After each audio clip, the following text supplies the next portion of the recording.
Good morning to you all. Welcome to Asake Online. This is the Breakfast Club. My name is Dube. And today in our program, we'll be talking to Honorable Tshinga Judge Dube. He recently launched a book called Quiet Flows the Zambezi. So we'll be talking to him about his life, his experiences. He's a war veteran and he has a lot of experience in the Zimbabwean politics as well as basically the participation in the liberation struggle from an early age up to now. So he really knows a lot about the history of Zimbabwe. So we'll be trying to find out from him what he has seen so far, his success stories, his regrets, and as well as looking into the future, what he thinks needs to be done for Zimbabwe to be a better place. One of the things that I talked about when I talk about the liberation struggle, especially in ZAPU, is the death of Nikita Mangen. And there are some people who are saying it was an internal fight. What did you say about No, it's all nonsense. You see, people sometimes make unnecessary conclusions.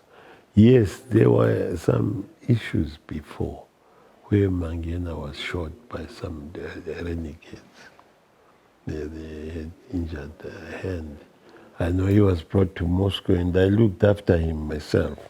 I was with him. He told me about a lot of those problems that were taking place.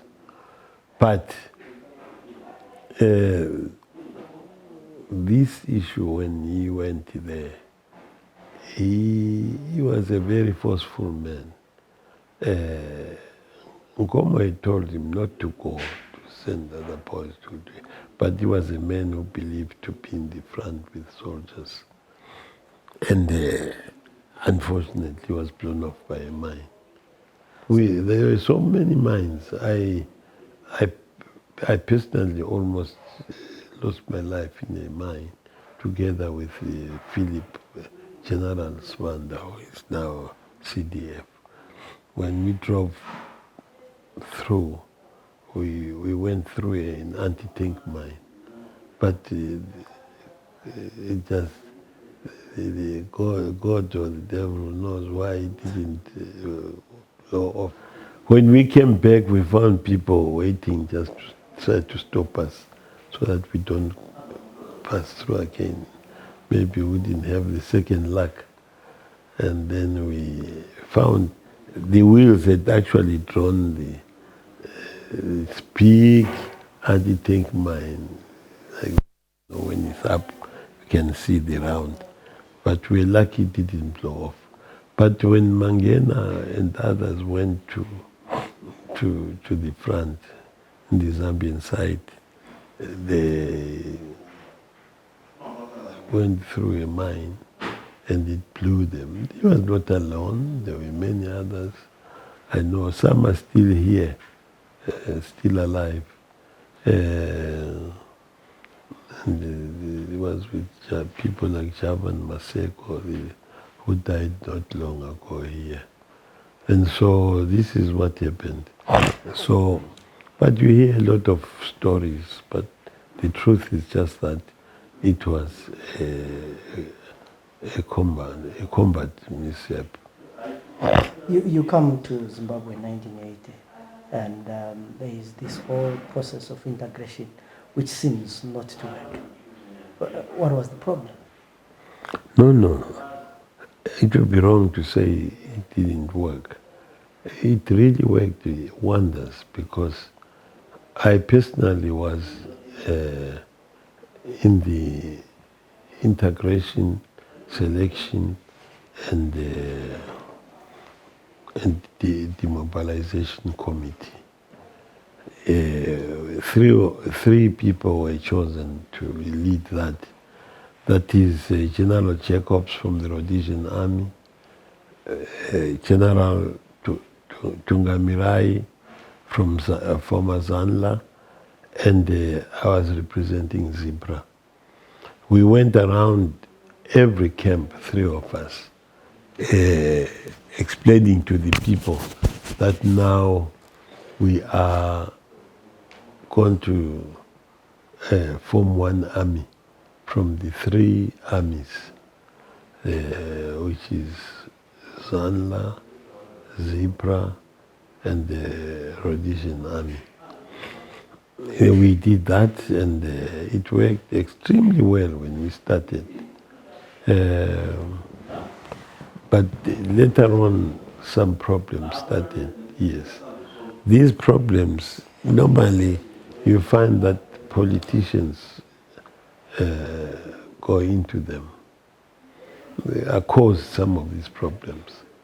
They, for their own agenda, which was not known to us. So you hear such things like the boys want to want to stretch their muscles, meaning that they must fight or something. Why? We don't know why they would think that way. But it was incitement. They incited guerrillas to fight against each other. I know that we used to go to every assembly point in a point called in a camp called in a Zezane there was a camp there. I can't remember what we called it. With both Zebra and Zanda living together with guns. They didn't have any problems. Even went out for beer drinks together. No, we never had one single problem. Even going for girls together, no problem, which could have been the cause of problems. But the moment they were asked to leave those camps to go to towns, like in Tumbane, like Chitungwiza, that's when we began to have problems. And some of us who had worked with soldiers for a long time knew that coming to the cities we were going to have serious problems because we were going to be in direct confrontation with the politicians. And it happened exactly that way. So it was all incitement. It was not from the former liberation forces. The politicians were this. Some were really itching for trouble. You know, with people like Sinkala, those people were very unrepentant. They didn't like Zapu, and they stretched to Zebra, and they didn't know how to make it completely obliterated from Zimbabwe. But it was not possible. So this is what happened. But as a whole, integration was a success. It's a really success story because in my book, I think at the end you see where I write that that paper of mine I wrote about our integration was coopted into the UN syllabus on the peacekeeping. So you then have the problem of dissidents, which leads to Kukurawundi. What was the issue? I don't really believe that it was dissidents who caused Kukurawundi. Dissidents were there. We had many dissidents who ran away from the camps. But it was going to be very difficult for former Zanda officers to round them off. So our own officers, like Richard Mataure, Madliwa, Brigadier Kumalo, many other of our own officers, Rodwell, Moyo, went to get those, most of those, the dissidents. They were not yet called dissidents by then, but they're just malcontents who had decided to go to the bush. I think we rounded up to about 300 of them. Nobody could have done that because we knew their methods of operation. We'd operated with them in those areas and they were well known. So it was very easy to bring them into book. And they came and they joined the armed forces, most of them. Some of them, of course, didn't want.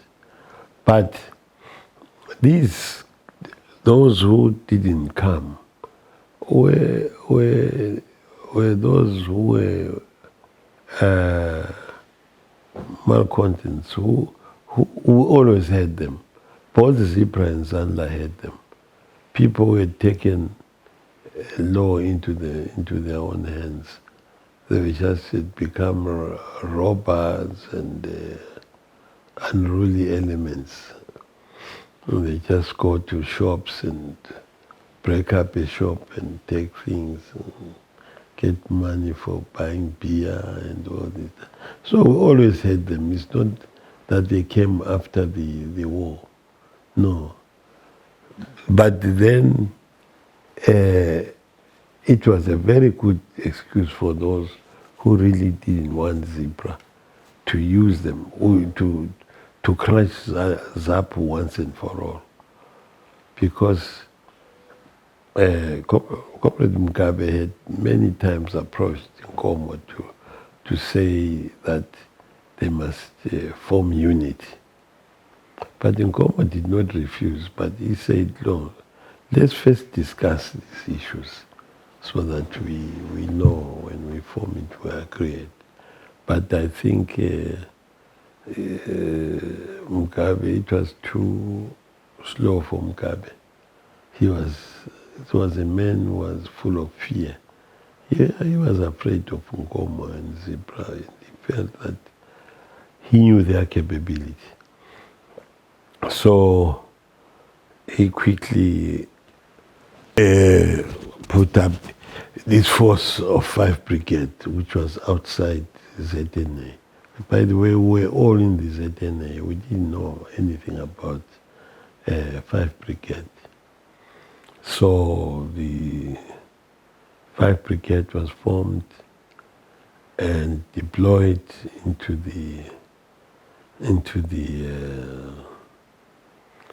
Matabeleland and Midland, part of Midlands. And so they caused all the havoc they did.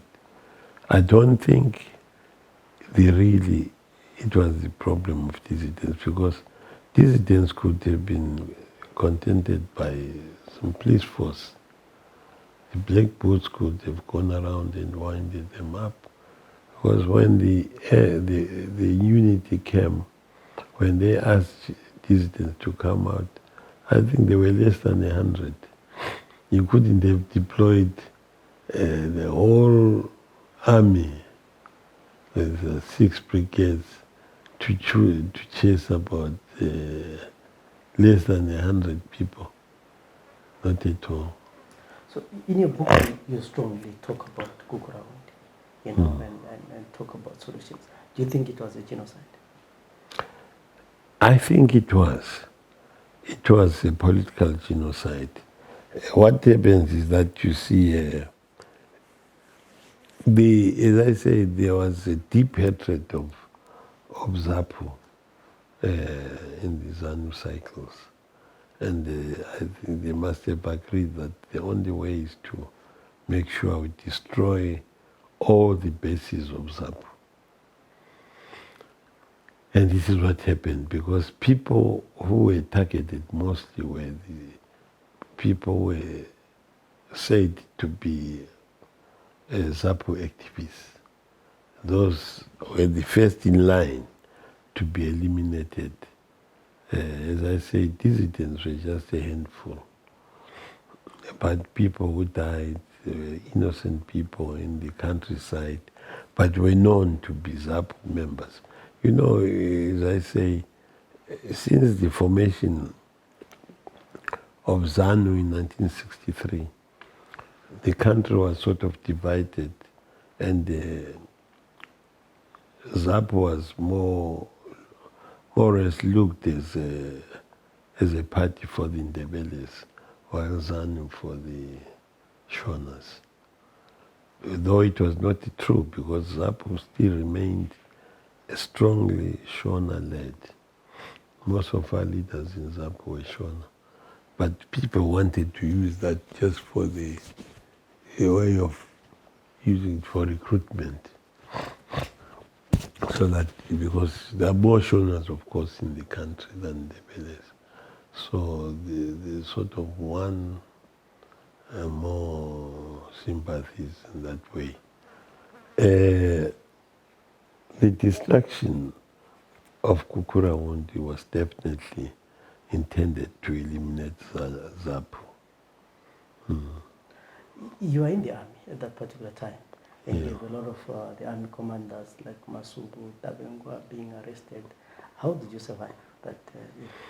No, it was not everybody who was arrested. You see, what happened is we had a situation whereby they targeting the main commanders, the commanders. But at the same time, my very good friend was Mchuro, because he was my recruit when in Zambia. And he came with people like Matema to join the armed forces, to join the liberation forces. I was a commander in that camp. And we just became friends. So after all these years, so he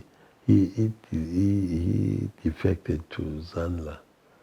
But after the liberation war, we got together and became friends again. So he might have given me a bit of protection. I think so. He even told me. But it was not everyone who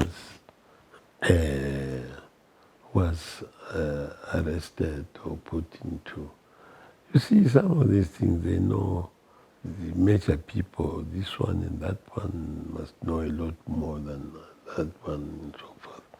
So what actually happened later on was that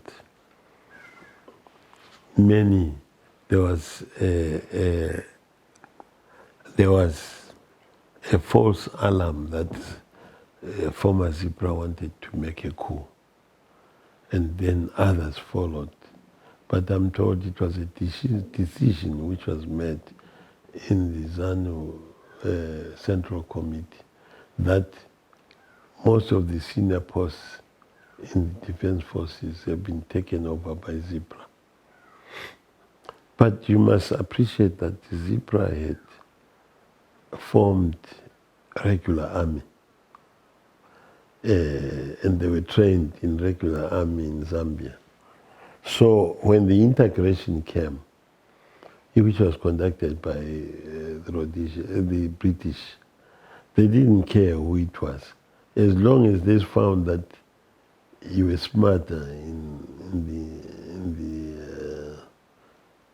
the integration tests, we were given military questions. And obviously, if you have gone through some regular army training, you beat those who have just gone guerrilla warfare training. So most of the former Zipra had an advantage over the former Zanla because they trained at Mlungushi, they trained at Vistrel in Russia. Those are military institutions which were training proper military officers. So the British preferred those more than our comrades from Zanda. It was not deliberate. There was no intention of using or planning for any future insurgency or something, or uprising against the government. In your book, you mentioned that at one point there was a decision that was made to fire all ZAPU guys, and you actually saved the day. I did, really. Well, what happened was that that was the time of a lot of people deserting the army. Most of our fellows felt very insecure because sometimes there were some disappearances and so forth. And some of the soldiers from former Zipra felt very insecure. For instance, some were getting news from their homes that, look, a village has been overrun by Kukuraundi, and your mother, your father has been killed and so forth. How do you feel when you are holding a gun and in the army? So they would just take guns and disappear in the night. Some wrote letters to say, you are killing our parents and what have you, and they say we're working together, so we're going. But they will go with guns. I remember many times some of those came boiling some tempers even to me to say, look, your people have taken our guns and they've gone to them. Then you see, this became very hotly debated, and Zanla comrades decided that they must fire all former Zipra, especially from NCOs going downwards. I think when you say, look, how do you fire NCOs and they leave the senior commanders? So what is an NCO? Non-commissioned officers. And they leave the hierarchy in the army, like colonels, generals going up and so forth. Because they are there because they came with the troops. So it all happened. Then I went to discuss this issue with Maseko, General Maseko, and I took my close relations with Mjuru, and I went with Maseko to Mjuru to put up the issue that no, it was not workable. You see, now we had only come from the bush after many years. When you say these people must go back home, whose home? Most of them didn't have homes anymore. Most of them don't even know where their homes are because a lot of shifting was done when they were away. You know, there were some of these, what we call protective villages, what have you. And some of them had lost their parents from the Smith regime. Where do they go now? So, after putting a very strong case to General Mjuru, while Maseko was there, Mjuru decided to reverse that issue. But I was surprised that they had said earlier, and General Maseko was there. So I said, but how could you have agreed or not make the protest in the first place when this thing was put across? So I always say to myself, that was one of my biggest contributions, because this word had gone to all the camps and assembly points. And the fellows had prepared, they were in combat readiness number 1. When you say combat readiness number 1, it means the next thing is to open up fire. We are ready to shoot. All our Zipra fellows in these camps had decided they were going to die there. So you were going to have a civil war, basically? Yes. Not just a small civil war, a very big civil war. So you then, we moved to the Unit Accord, and the Unit Accord is signed, but the Unit Accord mentions, does not even talk about Kukuraundi and the victims. Why is that? My friend, you see, there are a lot of things that it didn't go right. Even when we formed this unity, you know, when two organizations meet, one becomes the head, the other one becomes the deputy. But in this case, it was not so. The first and the second were all from ZANU. That's why Nkomo just became a second vice president. You see, yeah. So there were a lot of things that went not right. So let's fast forward to 2017. I mean, you are in the party, you do many things, but you join politics and you become an MP. In 2017, we see you being targeted by ZANU-PF youths at Davis Ward and all this. What was going through your mind at that time? Oh, you remember I first told him, Mugabe himself, that look, it was high time for him to choose a successor.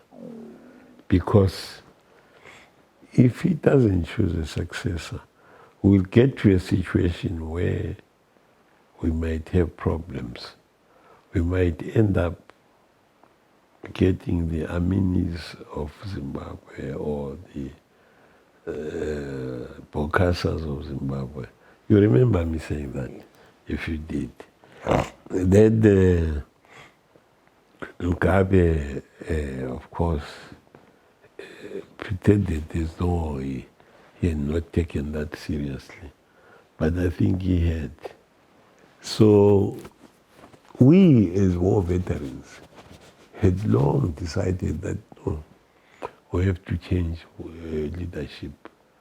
And we had decided that ED will become the president and the Tabenga will become his deputy.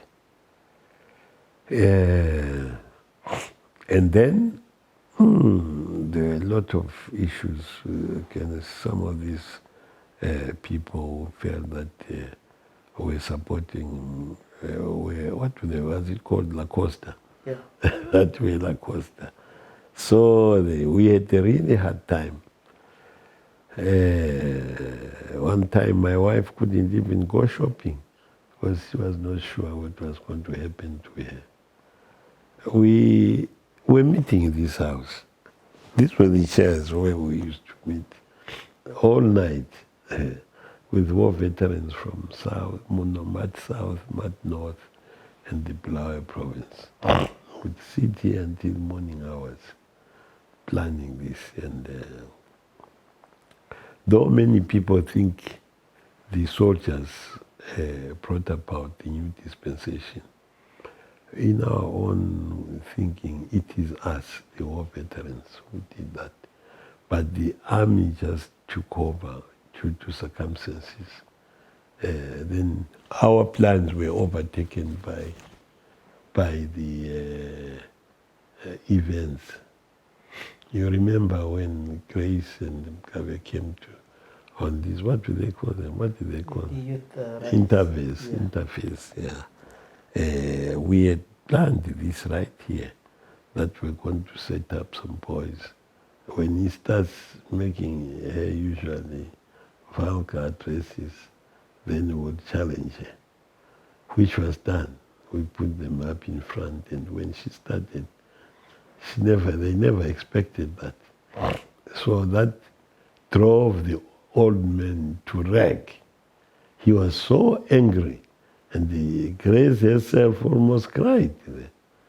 And this was a catalyst to events that led to the expulsion of ED, the President ED. And when President ED had been expelled and ran for his life to South Africa, they wanted to arrest Vice President Chiwenga, who was then commander of the Defense Forces. But he was out of the country. So when they were waiting to arrest him, as I put it in my book, that's when he called for the armed forces to roll the tanks into town. But the really move for all this started from our efforts. So how do you end up with Tabengwa not in government? Power is corruptive. Once people get power, they begin to feel a bit greedy. There are some who have asked, if Tabengwa comes in, where am I? You see what I mean? And so forth. So some of those people might have advised against the Tabengwa's coming in. But we didn't bring Tabengwa as any special case. We wanted to bring unity, just like unity accorded taken. We thought if Tabengwa, if ED and DD came in, they would represent both parties. And as I have always pointed out, even in my book, we missed a golden opportunity, because that time, it was the only time the people of Zimbabwe were very united. Europeans, Indians, people of different parties. We even shared platforms with MTC, and they all marched together with us to go and remove Mugabe. I think you know all these incidences.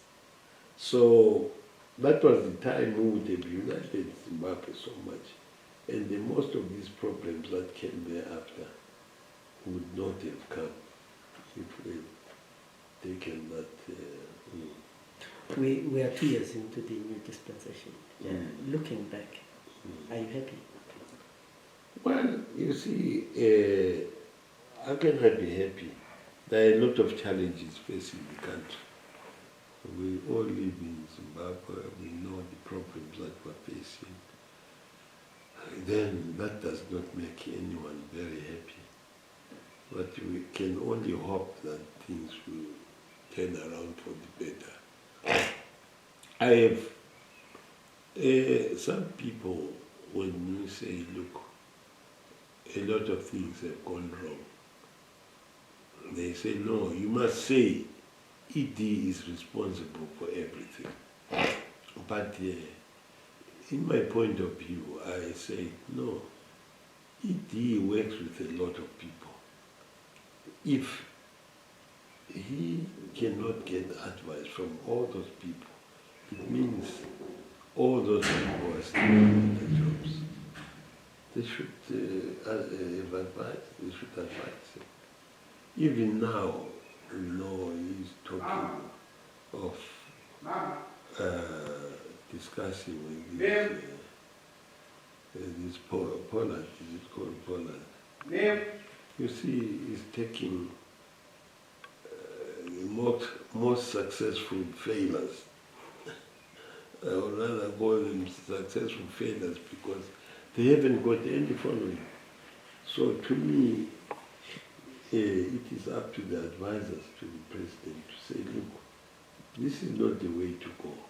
The way to go is to hold the bull by its horns, which is MTC, which is the following of the people, so that we discuss together and come up with a solution. You see? So looking into the future, what do you think needs to be done for the situation to get back to normal? It's $1 million question. You see, I think we have all answers in our fingertips, but somehow we don't seem to apply the proper answers. This is why I'm saying, look, in logic they say an implication and it's contrapositive. Either both wrong or both right. If you say